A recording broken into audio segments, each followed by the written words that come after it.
Elle avait à peine 17 ans quand elle devint la femme la plus enviée de tout l'Orient. Une couronne sur la tête, un palais à ses pieds et le cœur d'un roi qui la proclamait la seule. 10 ans plus tard, ce même roi la chasserait de sa propre demeure devant le monde entier. Non pas pour trahison, non pas pour scandale, non pas pour avoir manqué à son devoir, mais pour une seule raison qu'elle n'a jamais pu contrôler. Elle ne lui avait pas donné de fils. Dites-nous depuis quelle ville ou quel pays vous regardez cette histoire, car elle mérite d'être entendue aux 4 coins du monde. 3 filles.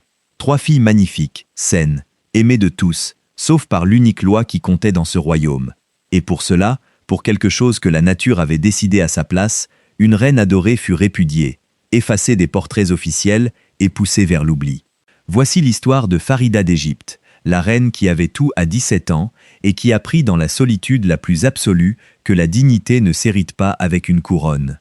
Elle se construit quand il ne reste plus rien d'autre à perdre. Pour comprendre la chute, il faut d'abord comprendre le sommet. Et le sommet de Farida commença dans une ville baignée par la Méditerranée, à Alexandrie, où elle naquit le 5 septembre 1921, sous un prénom que très peu de gens se rappellent aujourd'hui, Safina Zulfikar. Elle ne naquit pas princesse. Elle ne naquit pas avec du sang royal coulant dans ses veines. Elle était la fille d'une famille distinguée, certes, mais de la noblesse administrative, et non de la dynastie. Son père, Youssouf Zulfikar Pacha, était un homme cultivé et respecté, un juge qui allait occuper de hautes fonctions dans les tribunaux du pays. Sa mère, Zainab, était une femme élégante, raffinée, liée de près au cercle de la cour. Et c'est précisément cette proximité qui, sans que personne ne s'en doute, allait finir par changer le destin de cette petite fille pour toujours. Car la mère de Safina entretenait des relations avec l'entourage de la reine-mère, avec ce monde doré du palais, cet univers fermé où l'avenir d'un empire se décidait entre tasses de thé et conversations à voix basse. Safina grandit entre 2 mondes. D'un côté, l'éducation européenne la plus raffinée.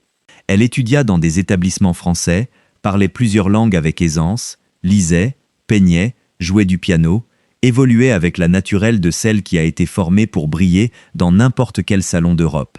De l'autre côté, la tradition de sa terre, le poids des coutumes, la conscience qu'une femme, aussi instruite soit-elle, avait une place tracée d'avance. Safina était belle, d'une beauté sereine, aux grands yeux et au regard intelligent, et tous ceux qui la connaissaient s'accordaient sur un point. Cette jeune fille possédait une élégance naturelle qui ne s'apprend pas, qui simplement se possède ou ne se possède pas, et elle la possédait. Alexandrie, en ces années-là, était une ville fascinante, un carrefour de civilisation au bord de la Méditerranée où coexistaient Égyptiens, Grecs, Italiens, Français et Anglais, une cité cosmopolite et vibrante qui respirait l'histoire par chacun de ses recoins. C'est là que Safina grandit dans un environnement privilégié, entourée de jardins, de musique, de livres, de conversations en plusieurs langues. Sa famille faisait partie de cette élite égyptienne qui regardait vers l'Europe sans renoncer à ses racines. Une élite qui envoyait ses filles dans les meilleures écoles et les éduquait pour évoluer avec aisance, aussi bien dans un salon parisien que lors d'une réception à la cour du Caire. Safina apprit dès l'enfance à se comporter avec retenue, à maîtriser ses émotions, à maintenir toujours la dignité au-dessus de toutes circonstances. Et cette éducation, cette formation intérieure qui semblait alors n'être qu'un simple détail de bonne éducation, serait avec le temps sa planche de salut, l'encre qui l'empêcherait de sombrer quand la tempête s'abattrait sur sa vie. Peu de gens connaissent aujourd'hui ce prénom originel, Safina Zulfikar, parce que l'histoire l'a enterré sous l'autre nom, le nom royal, le nom de reine. Mais il convient de s'en souvenir, car dans ce prénom oublié vit la femme qui exista avant la couronne, la jeune fille qui avait ses propres rêves, ses propres goûts, une vie qui lui appartenait uniquement avant que le destin ne la transforme en propriété d'un trône. Safina ne rêvait pas d'être reine. Aucun enfant qui grandit dans une famille de juges et de fonctionnaires ne rêve vraiment de s'asseoir aux côtés d'un monarque. Elle rêvait, comme toute jeune fille cultivée de son époque, d'une belle vie, de l'art, de l'amour, de fonder une famille. Elle n'imagina jamais que le destin l'élèverait si haut, pour ensuite la laisser tomber d'une hauteur si vertigineuse. Pendant ce temps, sur le trône d'Égypte, régnait un jeune homme qui allait bientôt devenir l'une des figures les plus fascinantes et les plus tragiques du XXe siècle. Farouk était monté sur le trône alors qu'il était presque encore un enfant, après la mort de son père, le roi Fouad. Il avait à peine 16 ans quand il devint roi d'Égypte et du Soudan. Un garçon beau, charmant, éduqué en Angleterre, sur les épaules duquel reposait soudainement le destin d'une nation entière. Le peuple l'adorait. Les foules remplissaient les rues pour le voir passer. Il était jeune, il était séduisant. Il était le symbole d'une Égypte qui rêvait de modernité sans renoncer à sa grandeur millénaire. Et un jeune roi avait besoin, selon tous ceux qui l'entouraient, d'une reine, d'une épouse qui soit à la hauteur, qui assure la continuité de la dynastie fondée par Mohammad Ali, cette dynastie qui avait une curieuse tradition. Tous ses membres portaient des prénoms, commençant par la lettre F. Fouad, Farouk, Faïza, Faïka, Faouzia. La lettre de la famille royale. Cette Égypte de la fin des années 30 était un pays en pleine effervescence. D'un côté, elle conservait la splendeur de sa cour royale, l'une des plus riches et des plus raffinées de la planète, héritière de siècles d'histoire et gardienne des trésors d'une civilisation qui avait ébloui le monde entier. De l'autre, c'était une nation qui cherchait sa place dans le XXe siècle, prise entre l'influence britannique, les tensions internes et le désir des nouvelles générations de construire un avenir propre. Le jeune Farouk incarnait toutes ces contradictions. Il représentait l'espoir de millions de personnes qui voyaient en lui un souverain moderne, proche, capable de rendre à l'Égypte la fierté d'antan. Quand il apparaissait en public, les foules scandaient son nom avec une ferveur presque religieuse. Il était, dans ses premières années, le roi le plus populaire que le pays eût connu depuis longtemps. Mais la popularité, comme nous le savons bien, est un terrain traître, et un trône occupé si jeune, sans la maturité nécessaire pour résister aux tentations du pouvoir absolu, peut facilement devenir un piège. Farouk avait tout trop tôt. Le pouvoir, la richesse, l'adoration, et personne ne lui avait appris à gérer un tel poids. Ce garçon charmant qui avait conquis son peuple et qui allait séduire Safina, portait en lui, sans le savoir, les graines de sa propre ruine. Mais en ce moment lumineux de 1937, quand ses yeux se posèrent pour la première fois sur la jeune Zulfikar, rien de tout cela n'était visible. Il n'y avait qu'un jeune roi et une belle jeune fille, et entre eux l'étincelle de ce qui semblait être une véritable histoire d'amour. La rencontre entre Safina et Farouk possède les ingrédients exacts d'un conte de fées, de ceux qui semblent écrits pour nous faire croire que le bonheur est possible. On raconte que le jeune roi la vit et fut ébloui. On raconte que cette jeune fille de 17 ans, cultivée, d'une beauté saisissante, aux manières parfaites, lui parut la femme idéale pour régner à ses côtés. Ce n'était pas une princesse étrangère choisie pour des raisons d'État. Ce n'était pas un mariage froid négocié entre chancelleries.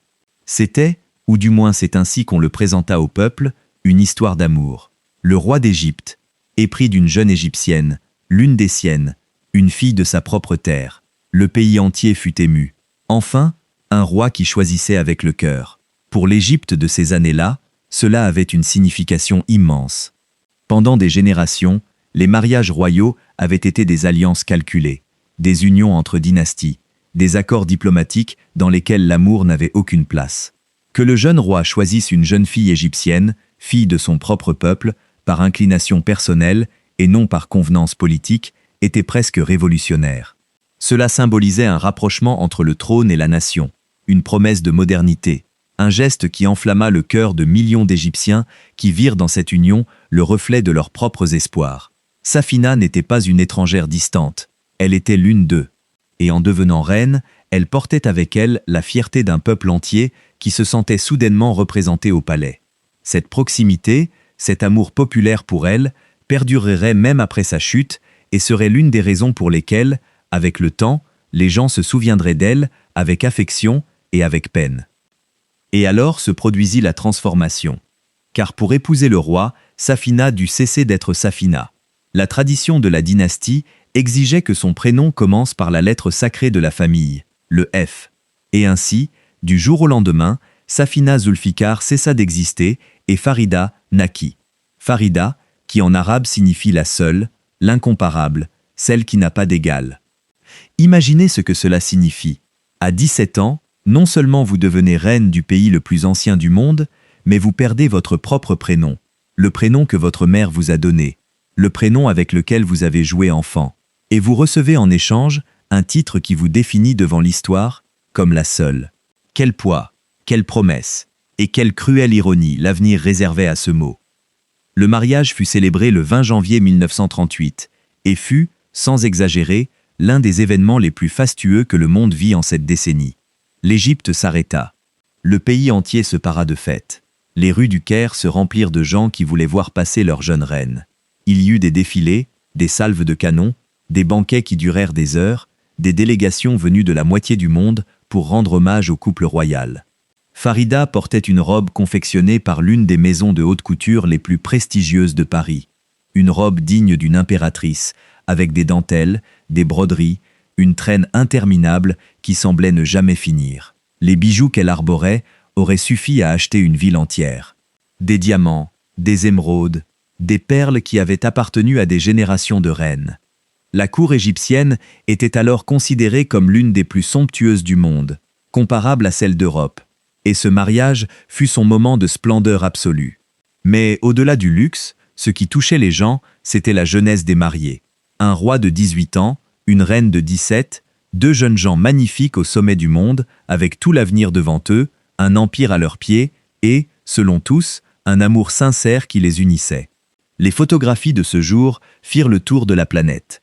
Farida apparaissait radieuse, sereine, avec cette élégance naturelle qui la caractérisait, regardant l'homme qui serait le centre de sa vie pendant les 10 années suivantes. Personne, absolument personne, ne pouvait imaginer en ce moment de gloire que ce même sourire s'éteindrait, que cet amour se refroidirait, et que la femme qui ce jour-là était la créature la plus chanceuse du monde finirait ses jours seule, loin des palais, peignant des tableaux pour ne pas sombrer dans la tristesse.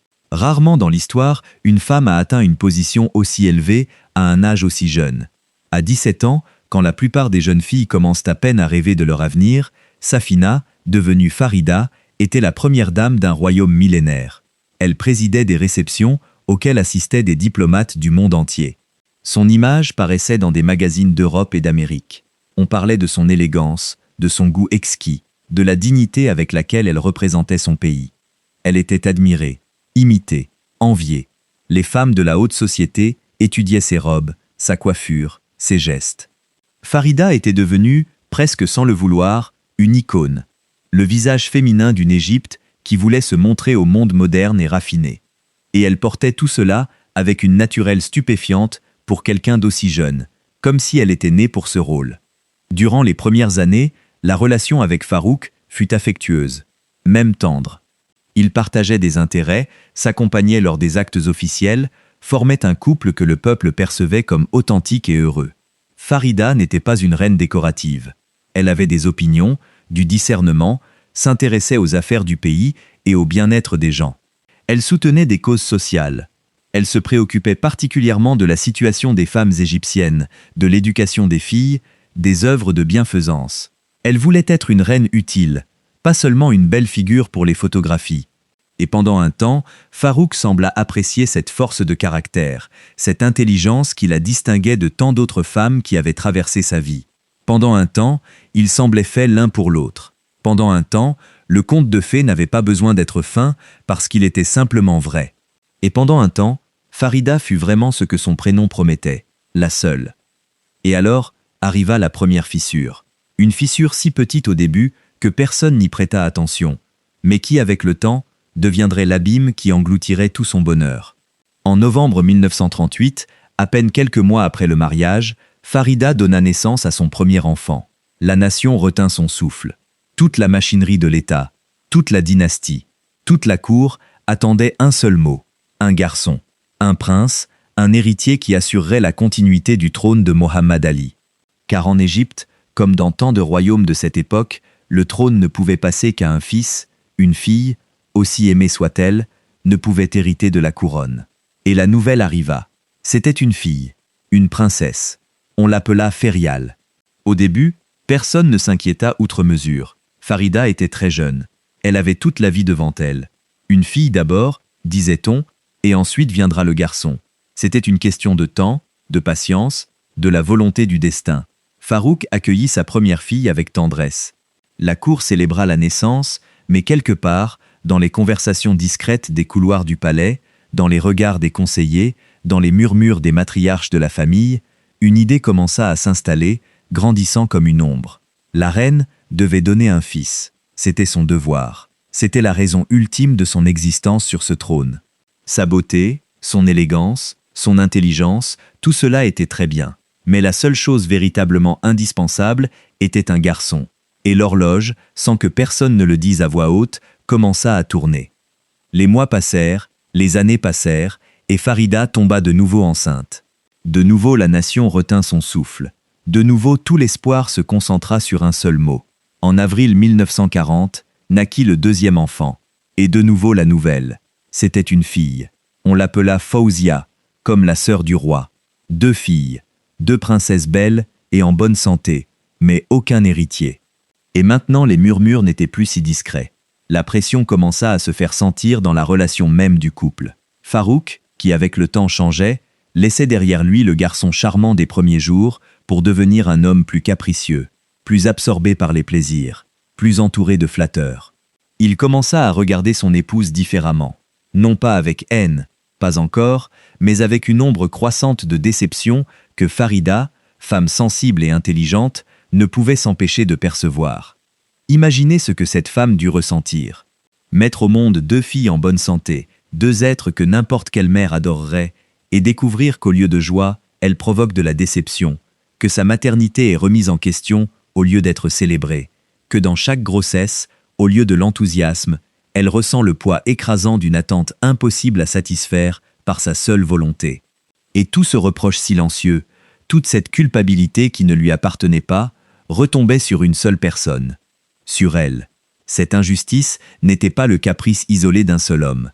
C'était le reflet d'une manière entière de concevoir le monde, d'une mentalité profondément ancrée qui, pendant des siècles, avait tenu la femme pour responsable de donner des héritiers mâles, comme si son corps n'était qu'un instrument au service de la perpétuation d'une lignée. Dans les cours et dans les familles du monde entier, pendant d'innombrables générations, les épouses qui n'engendraient pas de fils furent répudiées, humiliées, remplacées. Des reines d'Europe, des impératrices d'Orient, des femmes de toutes conditions avaient porté cette même croix absurde. On les mesurait non pas à ce qu'elles étaient, mais à ce que leur ventre produisait. Et ce qu'il y a de plus douloureux, c'est que cette croyance reposait sur une erreur scientifique que l'humanité mit des siècles à comprendre, c'est le père, et non la mère, qui détermine le sexe de l'enfant. Pendant toute l'histoire, des millions de femmes furent punies, répudiées et même exécutées pour quelque chose qui dépendait biologiquement précisément de l'homme qui les accusait. Farida fut l'une de plus dans cette longue, très longue chaîne de victimes d'une injustice construite sur l'ignorance. Mais savoir qu'elle faisait partie d'une longue tradition d'injustice ne lui servait pas de consolation. Elle vivait son propre drame, intime et personnel. Elle vivait les regards dans les couloirs du palais. Elle vivait le changement dans l'attitude de son époux. Elle vivait le silence qui s'installait chaque fois qu'une nouvelle grossesse était annoncée. Et des mois plus tard, la nouvelle n'était pas celle qu'on espérait. Elle vivait l'angoisse de savoir que sa place, son mariage, sa couronne, tout dépendait de quelque chose qui échappait à sa volonté. Combien de nuits passa-t-elle sans dormir, se demandant ce qu'elle avait mal fait, alors qu'en réalité, elle n'avait rien fait de mal?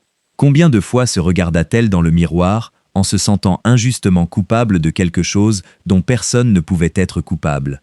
La souffrance psychologique de cette femme, prise entre l'amour pour ses filles et le poids d'une attente impossible, dut être immense. Et pourtant, elle le supporta avec une fermeté qui force aujourd'hui notre admiration. Et malgré tout, elle essaya de nouveau, parce que c'est ce qu'on attendait d'elle, parce qu'elle aimait son époux, parce qu'elle croyait peut-être, comme nous le croyons tous dans les moments difficiles, que la prochaine fois tout changerait. En décembre 1943, la 3e grossesse arriva à son terme, et pour la 3e fois consécutive, la nature en décida de même. Une fille. On l'appela Fadia. 3 filles. Ferial, Fawzia et Fadia. 3 princesses magnifiques, et aucun héritier mâle. Et à ce moment-là, le sort de Farida fut scellé. Car la relation avec Farouk était alors profondément détériorée, et l'absence d'un fils devint l'argument parfait, l'excuse définitive, la justification dont le roi avait besoin pour faire ce qui était déjà décidé dans son cœur. Faisons une pause un instant, parce que je veux que nous réfléchissions ensemble à quelque chose. Si cette histoire vous touche le cœur, si l'injustice que subit Farida vous indigne, dites-le moi dans les commentaires. J'adore lire ce que vous ressentez à travers chaque récit, et vos mots sont le moteur de cette chaîne. Dites-moi, connaissiez-vous l'histoire de cette reine égyptienne? Vous rappelle-t-elle d'autres femmes qui furent elles aussi traitées injustement par la société de leur temps? Et si vous ne l'avez pas encore fait, aimez cette vidéo, car cela aide l'histoire de Farida à atteindre davantage de personnes qui méritent de la connaître. Pour comprendre l'ampleur de ce qui se passa, il faut comprendre ce qu'était devenu Farouk vers la fin des années 40. Le jeune roi charmant, le garçon qui envoûtait les foules, avait disparu. À sa place, se trouvait un homme transformé par le pouvoir, par une richesse sans limite, par des années de flatterie constante. Farouk avait considérablement grossi, était devenu accro au plaisir, passait ses nuits dans les casinos d'Europe, entouré de femmes, dépensant des fortunes. Tandis que son peuple commençait à le regarder avec un désenchantement croissant, le roi qui promettait la modernité était devenu le symbole d'une monarchie décadente. Et au milieu de cette transformation, son épouse, la reine Farida, la femme qui avait été témoin de son ascension et de son déclin, devint un rappel inconfortable des temps où les choses étaient différentes. La relation entre eux s'était refroidie jusqu'à se figer. Les infidélités du roi étaient de plus en plus notoires, de plus en plus publiques, de plus en plus humiliantes, pour une épouse qui conservait intacte sa dignité, mais qui souffrait en silence du mépris de son mari. Farida n'était pas une femme soumise. Elle avait du caractère, de la fierté, la conscience de sa propre valeur, et cela, loin de la rapprocher de Farouk, l'irritait. Un roi habitué à ce que tout le monde lui obéisse ne supportait pas une épouse dotée d'une volonté propre. Les disputes se multiplièrent, la distance devint infranchissable, et alors, sur toute cette détérioration, planait toujours la même question, l'argument qui justifiait tout. La reine ne lui avait pas donné de fils. La reine avait failli à la seule chose vraiment importante. La reine, disait-on, avait échoué dans son devoir dynastique. Quel mot si injuste. Échec. Comme si mettre au monde 3 filles en bonne santé était un échec. Comme si la vie de 3 petites filles valait moins que celle d'un garçon. Mais c'est ainsi que fonctionnait ce monde. Et c'est ainsi que fut construite la narrative qui permettrait à Farouk de se débarrasser de son épouse, la conscience tranquille, et avec le soutien de la cour. Il avait besoin d'un héritier. L'Égypte avait besoin d'un héritier. Et si Farida ne pouvait pas le donner, alors il fallait trouver une autre femme qui le pourrait. La logique était brutale dans sa froideur. Une épouse se mesurait à sa capacité de produire un garçon, et si elle n'y parvenait pas, elle était remplaçable, jetable, dispensable. 10 ans de mariage, 3 filles, une vie entière consacrée à la couronne. Tout cela pesait moins que l'absence d'un garçon. Et c'est ainsi que nous arrivons au moment le plus douloureux de toute cette histoire. En novembre 1948, le roi Farouk annonça officiellement le divorce. La reine Farida, la femme qui 10 ans plus tôt avait été la créature la plus chanceuse du monde, fut répudiée. Et c'est ici que le mot prend toute sa crudité, car il ne s'agissait pas simplement d'une séparation discrète entre 2 personnes qui ne s'aimaient plus. Ce fut une répudiation publique, un acte politique, l'expulsion d'une reine de son trône, de son palais, de sa vie, annoncée devant le monde entier. Du jour au lendemain, Farida cessa d'être la souveraine d'Égypte. Elle perdit son titre, elle perdit sa couronne, elle perdit la position qu'elle avait occupée pendant une décennie, et elle perdit tout cela en une seule annonce sous les yeux du monde entier. Pensez au contraste, à la cruauté de ce contraste. En janvier 1938, une foule en liesse célébrait son mariage, lui lançait des fleurs, criait son nom, la couronnait reine dans le luxe le plus éblouissant.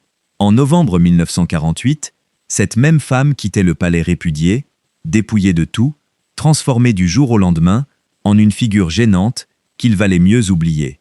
Les photographies officielles commencèrent à être retirées. Son image commença à disparaître des espaces publics.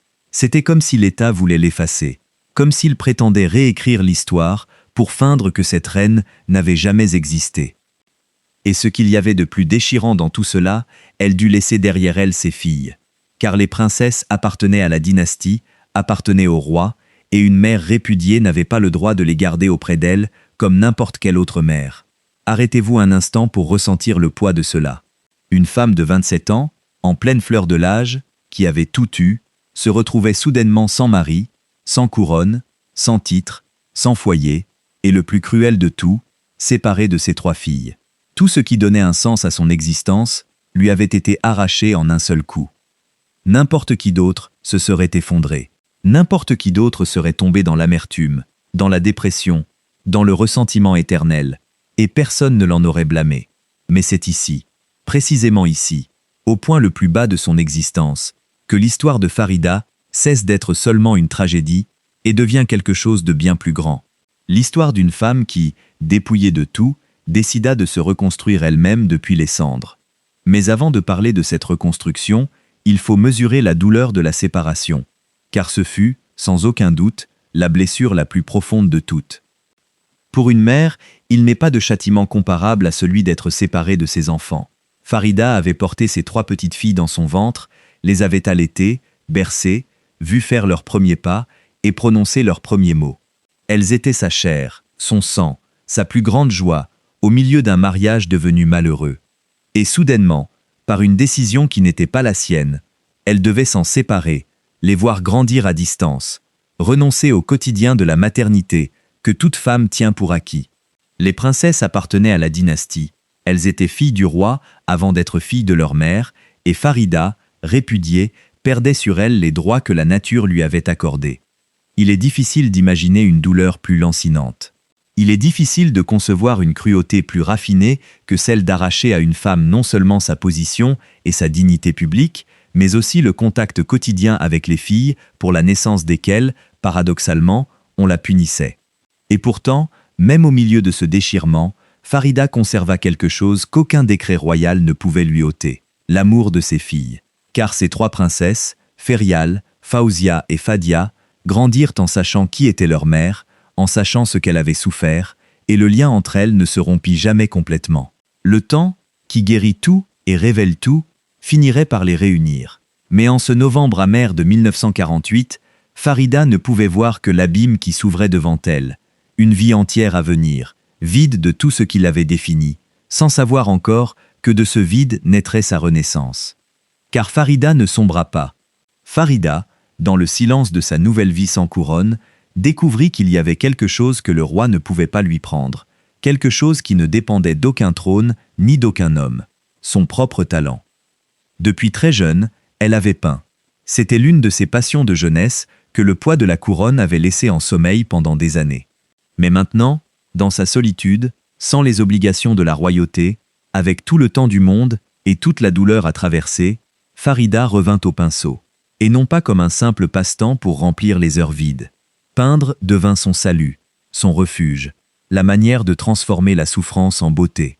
Chaque tableau était une façon de dire « Je suis encore là, je suis encore quelqu'un, j'ai encore une voix, même si le monde a voulu me faire taire. » Et ici se produisit quelque chose de remarquable, quelque chose qui en dit long sur le caractère de cette femme. Farida ne se contenta pas de peindre en privé, cachée, honteuse de sa chute. Elle décida de montrer son œuvre au monde. Elle commença à étudier l'art sérieusement, à perfectionner sa technique, à développer un style propre. Et avec le temps, elle en vint à exposer ses tableaux dans des galeries, aussi bien en Égypte qu'en Europe. La reine répudiée, la femme que l'État avait voulu effacer, réapparut devant le public non pas comme souveraine, mais comme artiste, par son propre mérite, par son talent, non pas parce qu'elle était mariée à un roi, mais pour ce qu'elle était elle-même capable de créer de ses propres mains.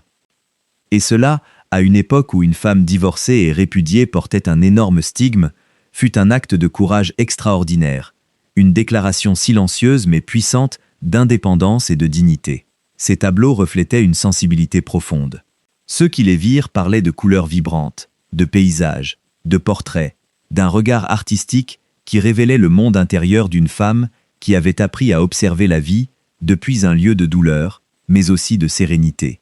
Peindre ne lui rendait pas la couronne, ne lui rendait pas son époux, n'effaçait pas l'humiliation, mais lui rendait quelque chose de bien plus important, le sens d'elle-même, la certitude que sa valeur en tant qu'être humain n'avait pas disparu avec son titre. Dit que le monde des palais l'avait rejetée pour n'avoir pas accompli une fonction biologique, le monde de l'art l'accueillait pour ce qu'elle était véritablement. Une femme créative, sensible, intelligente, capable de laisser une empreinte propre. Pensez à ce que ce geste signifie. Une reine détrônée aurait pu s'enfermer dans ses souvenirs, vivre de rancœur, se lamenter éternellement de la gloire perdue. Elle aurait pu devenir une figure amère, prisonnière du passé. défini éternellement par ce qu'on lui avait arraché. Mais Farida choisit de regarder vers l'avenir. Elle choisit de créer plutôt que de se lamenter. Elle choisit de construire une identité nouvelle plutôt que de s'accrocher à l'ancienne. Et elle le fit à une époque où c'était extraordinairement difficile pour une femme. Une femme divorcée dans ce contexte social portait un lourd stigme. Une femme qui, de surcroît, avait été répudiée publiquement par un roi pour ne pas lui avoir donné de fils, portait sur elle le poids d'une humiliation que beaucoup considéraient comme définitive. Et pourtant, Farida ne se cacha pas. Elle sortit dans le monde, montra son art, revendiqua en silence mais avec fermeté son droit d'exister en tant qu'individu, en tant qu'artiste, en tant que femme libre. Il y a une immense dignité dans cette décision. Une dignité qui n'a pas besoin de crier, qui ne cherche pas la vengeance, qui ne se nourrit pas de la haine. Farida ne parla jamais mal publiquement de Farouk, ne transforma jamais sa douleur en spectacle. Elle ne s'employa jamais à alimenter le ressentiment, ni à chercher la compassion des autres. Elle vécut simplement, peignit, éleva et accompagna ses filles dans la mesure où on le lui permit, et construisit brique par brique une vie propre, une vie qui ne dépendait plus d'aucun homme ni d'aucun trône. D'une certaine manière, c'est dans sa chute que Farida trouva sa véritable liberté. Tant qu'elle fut reine, sa valeur se mesurait à sa capacité à répondre aux attentes des autres. Une fois répudiée, elle ne devait plus rien à personne. Pour la première fois de sa vie adulte, elle était maîtresse d'elle-même. Et bien que le prix de cette liberté eût été très élevé, elle sut en profiter pour devenir quelque chose de plus grand qu'une simple reine. Une femme pleinement maîtresse de son destin. Pendant ce temps, la vie de Farouk suivait son cours. Et ici, l'histoire nous offre l'une de ces ironies qui semblent écrites par un dramaturge. Le roi, après avoir répudié Farida, épousa une autre femme, une jeune femme nommée Nariman, avec l'espoir renouvelé d'obtenir enfin l'héritier mâle tant désiré. Et en effet, cette seconde épouse lui donna un fils, un garçon, le prince si attendu. Le roi avait enfin son héritier. Enfin la dynastie avait sa continuité. Enfin s'accomplissait ce pourquoi il avait sacrifié sa première épouse. Mais le destin, ce grand ironiste, avait préparé une leçon amère. Car à peine un an après cette naissance triomphale, tout le monde de Farouk s'effondra. En 1952, un groupe d'officiers de l'armée égyptienne se souleva contre la monarchie. La révolution qui s'était formée pendant des années dans le mécontentement d'un peuple las de la corruption, du luxe scandaleux de la cour, de la décadence d'un roi qui vivait en tournant le dos à son peuple, éclata enfin. Farouk n'eut d'autre choix que d'abdiquer. Le roi qui avait répudié son épouse pour ne pas lui avoir donné d'héritier fut contraint de remettre le trône et de partir en exil, emportant avec lui son petit-fils, l'héritier pour lequel il avait tant sacrifié, qui ne régnerait jamais vraiment. L'empire glorieux des premières années, la cour la plus somptueuse d'Orient, tout s'évanouit. Et Farouk, expulsé de son propre pays, finit ses jours loin de l'Égypte, en Europe, devenu l'ombre de ce qu'il avait été. Un personnage presque caricatural, davantage rappelé pour ses excès que pour ses accomplissements. Cette révolution ne fut pas un accident. Ce fut le dénouement inévitable d'années d'usure, d'un fossé toujours plus grand entre un monarque enfermé dans son monde de privilèges et un peuple qui souffrait, qui réclamait justice, qui ne se reconnaissait plus dans ce roi qu'il avait un jour adoré. Le même Farouk, qui dans sa jeunesse avait été l'idole des foules, finit par devenir le symbole de tout ce que le peuple voulait laisser derrière lui. Et ici, l'histoire nous offre une autre de ces leçons amères. Le pouvoir, quand il s'exerce sans scrupule et sans amour pour le peuple, finit par se retourner contre celui qui le détient. Farouk avait utilisé son pouvoir pour répudier une bonne épouse, pour vivre dans le luxe tandis que son pays souffrait, pour gouverner en pensant davantage à ses plaisirs qu'à son peuple. Et ce même pouvoir, ce trône qui semblait si solide, lui échappa des mains en quelques jours. N'est-ce pas là une leçon extraordinaire du destin? L'homme qui avait sacrifié une femme bonne, intelligente et digne pour l'obsession d'un héritier mâle, finit par tout perdre de toute façon. Le trône, le pays, la gloire, le respect. L'héritier qu'il désirait tant ne devint jamais roi. Toute la cruauté, tout le répudiation, toute l'humiliation infligée à Farida se révélèrent au bout du compte complètement inutiles. Car aucun fils, aucune manœuvre dynastique, aucune seconde épouse ne put sauver ce qui était déjà condamné. L'histoire a parfois sa propre manière de rendre justice, même si c'est une justice tardive et silencieuse. Et il y a dans tout cela une vérité amère. Farouk fut prêt à détruire une bonne femme pour assurer sa dynastie. Et au final, ni le fils, ni le sacrifice ne servirent à rien. Le trône tomba, la dynastie s'éteignit. Qui aurait dit qu'au bout du long chemin, la répudiée s'en sortirait mieux que le roi qui l'avait répudiée devant le jugement de l'histoire? L'exil de Farouk fut à bien des égards une chute aussi douloureuse que celle qu'il avait lui-même provoquée à Farida des années auparavant. L'homme qui avait vécu entouré du luxe le plus extravagant, qui avait été servi par des armées de domestiques, qui avait commandé sur des millions de personnes, finit ses jours comme un personnage sans patrie, rappelé pour ses excentricités plus que pour sa grandeur, enfermé dans une vie de plaisir vide qui ne pouvait combler le vide de tout ce qu'il avait perdu. Il mourut relativement jeune, loin de la terre qu'il avait couronnée, loin du peuple qui un jour l'avait adoré. Et ainsi les deux protagonistes de cette histoire, le roi et la reine, connurent tous deux l'expérience de l'exil et de la perte. Mais tandis que l'un sombra dans la décadence, l'autre s'éleva dans la dignité. C'est cette différence qui définit leurs héritages respectifs. Et alors se produisit l'une des scènes les plus émouvantes et les plus révélatrices de tout ce récit. Les années passèrent. Farouk vécut son exil en Europe, en Italie, entouré du luxe qu'il avait pu conserver, mais loin du pouvoir qu'il avait défini. Et en 1965, le roi mourut, loin de l'Égypte, loin de son trône, loin de la gloire. Mourut en exil l'homme qui avait un jour été le souverain le plus puissant du monde arabe. Et quand la nouvelle de sa mort arriva, les filles qu'il avait eues avec Farida, ces trois princesses pour le crime d'être des filles, duquel il avait répudié leur mère, le pleurèrent, parce que malgré tout, il était leur père. Imaginez la scène. Ces femmes désormais adultes, debout devant le corps sans vie de l'homme qui les avait engendrées, le même homme qui avait chassé leur mère pour ne pas lui avoir donné un fils à la place d'elle. Quel tourbillon d'émotions dut les traverser. La douleur de la mort d'un père, et en même temps peut-être la conscience douloureuse que ce père avait profondément fait souffrir la femme qui les aimait le plus, leur mère, pour la simple raison de les avoir mises au monde. Car elles, les trois princesses, étaient la cause nominale du répudiation. Leur existence, leur condition de fille, avait été l'argument utilisé pour détruire la vie de Farida. Et maintenant elles étaient là, face aux responsables de toute cette douleur, le pleurant comme des filles. Dans l'un de ces moments où la vie nous confronte à l'impossible complexité du cœur humain. Comme il dut être difficile pour elle de traiter tout cela, car un enfant aime son père d'un amour qui ne s'efface pas même devant les pires décisions. Ces trois femmes avaient grandi en sachant ce que leur père avait fait à leur mère. Elles avaient été témoins, d'une manière ou d'une autre, du prix que Farida avait payé. Et pourtant, là se trouvait le corps de leur père, froid, définitif, emportant avec lui toute possibilité de réconciliation, d'explication, de pardon prononcé à voix haute. La mort ferme toutes les portes, et devant cette porte fermée pour toujours, les princesses durent ressentir ce mélange aigre-doux et déchirant, que connaissent seulement ceux qui ont aimé quelqu'un qui leur a aussi causé une profonde douleur. Le père et le bourreau de leur mère étaient la même personne, et cette personne n'était plus là. Il ne restait que le silence et le poids d'une histoire familiale marquée par une injustice qui n'aurait jamais de réparation possible. Et Farida, qu'éprouva Farida en apprenant la mort de l'homme qui lui avait tout arraché? Nous n'avons pas ces mots exacts, mais nous pouvons imaginer le poids de ce moment. La mort d'un ex-époux, aussi grand que soit le mal qu'il nous a fait, n'est jamais un événement simple.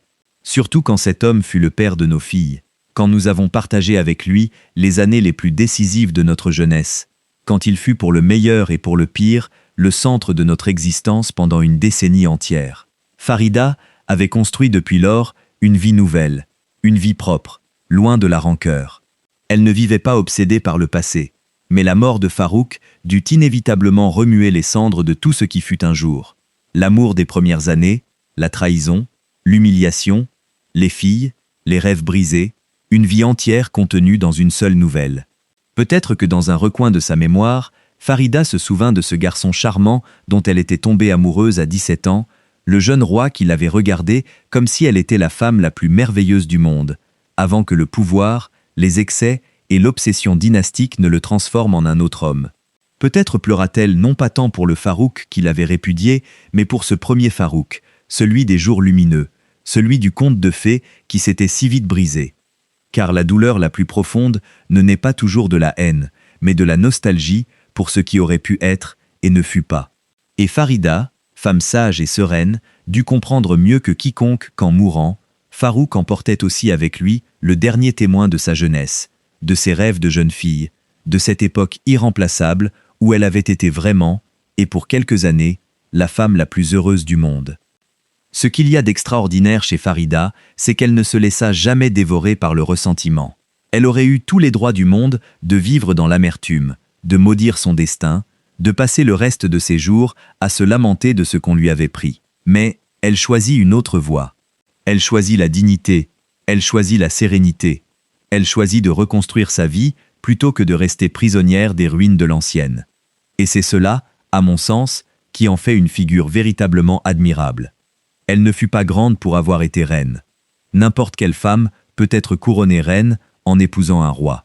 Farida fut grande pour ce qu'elle fit après avoir cessé de l'être, pour la manière dont elle affronta la chute, pour la force avec laquelle elle se releva quand le monde entier s'attendait à ce qu'elle sombre pour toujours. Avec le passage des années, l'Égypte changea complètement. La monarchie disparut, le pays devint une république, et ce monde doré des palais et des couronnes passa dans l'histoire. Et au milieu de tous ces changements, Farida vécut ses dernières décennies de manière relativement discrète, consacrée à son art, à ses filles, à ses petits-enfants. La femme qui avait été reine du pays le plus ancien du monde finit par être avant tout une mère et une grand-mère, une artiste respectée, une figure que le peuple égyptien redécouvrit avec affection et avec une certaine culpabilité pour l'injustice qui lui avait été faite. Car avec le temps, l'opinion publique commença à voir d'un autre œil l'histoire de cette reine répudiée. Les gens commencèrent à comprendre qu'elle avait été victime d'un système injuste, de coutumes cruelles, d'un époux qui l'avait rejetée pour des motifs indignes. Il est curieux de voir comment le regard de l'histoire change. De son vivant, Farida fut d'abord adorée comme reine, puis répudiée comme épouse ayant échoué, et finalement, avec le passage des décennies, réhabilitée comme une femme admirable qui sut conserver sa dignité dans les circonstances les plus adverses. Le stigme de la femme qui n'avait pas su donner un fils céda peu à peu la place à l'admiration pour la femme qui, malgré tout, sut se donner à elle-même une vie nouvelle, pleine de sens et de beauté. Et cette transformation du regard public est en quelque sorte une forme de justice. La justice qui arrive tard, mais qui arrive. Et au milieu de tout cela se trouvaient ses filles, les 3 princesses dont la naissance avait marqué le destin de leur mère. Ferial, Faouzia et Fadia grandirent dans un monde qui se transformait à pas de géant. Elles naquirent princesses d'un royaume qui cessa d'exister alors qu'elles étaient encore jeunes. Elles vécurent la chute de la monarchie, l'exil de leur père, les changements profonds qui secouèrent l'Égypte. Chacune suivit son propre chemin, loin des palais dans lesquels elles étaient nées, construisant des vies qui n'avaient plus grand-chose à voir avec le destin doré qui leur avait été promis en venant au monde. Et tout au long de ces bouleversements, la figure de leur mère, Farida, demeura comme un point de référence, comme l'exemple d'une femme qui avait su survivre à l'adversité la tête haute. Ces petites filles pour lesquelles Farida avait été punie devinrent avec le temps le témoignage vivant que leur mère n'avait jamais échoué en rien. Car 3 filles aimées, élevées dans l'amour malgré toutes les difficultés, ne sont pas un échec. Elles sont, au contraire, le plus grand des accomplissements. Farida mourut en 1988 au Caire, la ville où elle avait un jour régné. Elle mourut âgée, après une vie qui avait connu tous les sommets et tous les abîmes. Après avoir été la femme la plus enviée d'Orient, et aussi l'une des plus injustement traitées. Elle mourut dans sa terre, dans le pays qui l'avait couronnée, et qui l'avait aussi oubliée, et qui au final, d'une certaine manière, la récupéra pour la mémoire. Et bien qu'elle ne fût plus reine, bien que cela faisait des décennies qu'elle avait cessé de porter une couronne, sa mort fut rappelée avec respect, avec la conscience que s'en allait une femme qui avait représenté toute une époque, une femme dont la vie était en elle-même un portrait de la grandeur et de la fragilité du pouvoir. 50 ans s'étaient écoulés depuis ce fastueux mariage de 1938. 50 ans depuis qu'une foule en liesse avait célébré la jeune reine de 17 ans. Un demi-siècle d'histoire, de changements, de pertes et de renaissance. La jeune fille qui avait été Safina, qui était devenue Farida, qui avait été reine, puis femme répudiée, puis artiste respectée, fermait les yeux pour la dernière fois, ayant parcouru un chemin que peu d'êtres humains pourraient imaginer, du sommet le plus haut à l'abîme le plus profond, et de retour à une sérénité gagnée avec effort et avec douleur. Quand on contemple la vie entière de Farida du début à la fin, on ne peut s'empêcher de rester à réfléchir aux grandes questions que son histoire nous pose. Combien de femmes, au fil de l'histoire, furent jugées et condamnées, non pas pour ce qu'elles avaient fait, mais pour ce que le hasard avait décidé à leur place? Combien furent mesurées exclusivement à leur capacité à remplir une fonction, en ignorant tout le reste de ce qu'elles étaient, leur intelligence, leur talent, leur cœur, leur humanité? Farida n'est pas seulement l'histoire d'une reine égyptienne du XXe siècle. C'est l'histoire de toutes les femmes qui furent réduites à un seul rôle et punies quand, pour des raisons indépendantes de leur volonté, elles ne purent l'interpréter comme les autres l'attendaient. Et il y a quelque chose de profondément porteur d'espoir au milieu de toute cette tragédie. Car l'histoire de Farida ne se termine pas dans l'humiliation du répudiation. Elle se termine dans la reconstruction. Elle se termine avec une femme qui, dépouillée de tout, trouva en elle-même la force de recommencer, qui découvrit que son identité ne dépendait ni d'un trône ni d'un homme, mais de son propre talent, de sa propre volonté, de sa propre dignité. Et c'est peut-être là la leçon la plus précieuse que nous laisse sa vie. Aussi bas que nous tombions, aussi peu que le monde nous laisse, il y a toujours quelque chose en nous que personne ne peut nous prendre. Et à partir de cela, si petit que cela paraisse, il est toujours possible de reconstruire une vie qui vaille la peine d'être vécue. Pensons un instant à cette jeune fille de 17 ans, Safina, qui un jour devint Farida, la seule. Le prénom qu'elle reçut comme une promesse de gloire finit par être d'une certaine manière une vérité inattendue. Elle ne fut pas la seule pour avoir été reine, il y eut d'autres reines. Elle ne fut pas la seule pour sa beauté ni pour sa richesse, il y eut d'autres beautés et d'autres richesses. Elle fut la seule, véritablement la seule, pour la manière dont elle affronta son destin, pour la dignité inébranlable avec laquelle elle supporta la pire des humiliations, pour l'élégance avec laquelle elle transforma la douleur en art et le rejet en indépendance. En ce sens, oui, Farida fut, contre toute attente, exactement ce que son prénom avait toujours promis, la seule, l'incomparable. Et tandis que nous pensons à elle, à sa vie, à ses pinceaux, à ses 3 filles, à la couronne qu'elle perdit et à la dignité qu'elle conserva, je ne peux m'empêcher de ressentir un mélange de tristesse et d'admiration. De la tristesse pour tout ce qu'elle souffrit de manière si injuste, et de l'admiration pour la manière dont elle choisit de vivre malgré cette souffrance. Car il y a des vies qui nous apprennent comment atteindre la gloire, et il y en a d'autres, bien plus précieuses, qui nous apprennent comment nous relever après avoir tout perdu. La vie de Farida appartient à cette seconde catégorie. C'est l'histoire d'une chute brutale, oui, mais c'est surtout l'histoire d'une résurrection silencieuse, faite de couleurs, de patience et d'une fierté intacte. Si vous êtes arrivé jusqu'ici, si l'histoire de Farida vous a touché autant qu'elle me touche chaque fois que je la raconte, je vous demande de faire quelque chose d'important avant de partir. Abonnez-vous à cette chaîne si vous ne l'avez pas encore fait et activez la cloche de notification pour ne manquer aucune histoire. Aimez cette vidéo et laissez-moi dans les commentaires ce que vous avez ressenti avec ce récit. Chacun de ces gestes aide ces vies oubliées à revenir à la lumière, à ce que des femmes comme Farida, que l'histoire a voulu effacer, soient rappelées comme elles le méritent. Et partagez cette vidéo avec quelqu'un à qui vous pensez que cette histoire plairait, car la meilleure manière de rendre justice à ces femmes est de continuer à raconter ce qu'elles ont vécu. Avant de nous quitter, je veux vous laisser avec une dernière réflexion. La prochaine fois que vous penserez à une couronne, à un palais, à l'éclat du pouvoir et de la gloire, souvenez-vous de Farida. Souvenez-vous que derrière chaque figure éblouissante se trouve un être humain de chair et de sang, avec son cœur, ses blessures, sa dignité.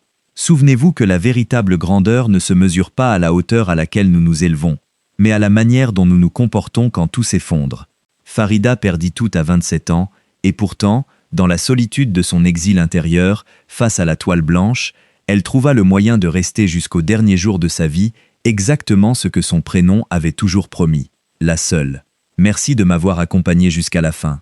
Rendez-vous à la prochaine histoire, à la prochaine vie oubliée qui mérite d'être rappelée.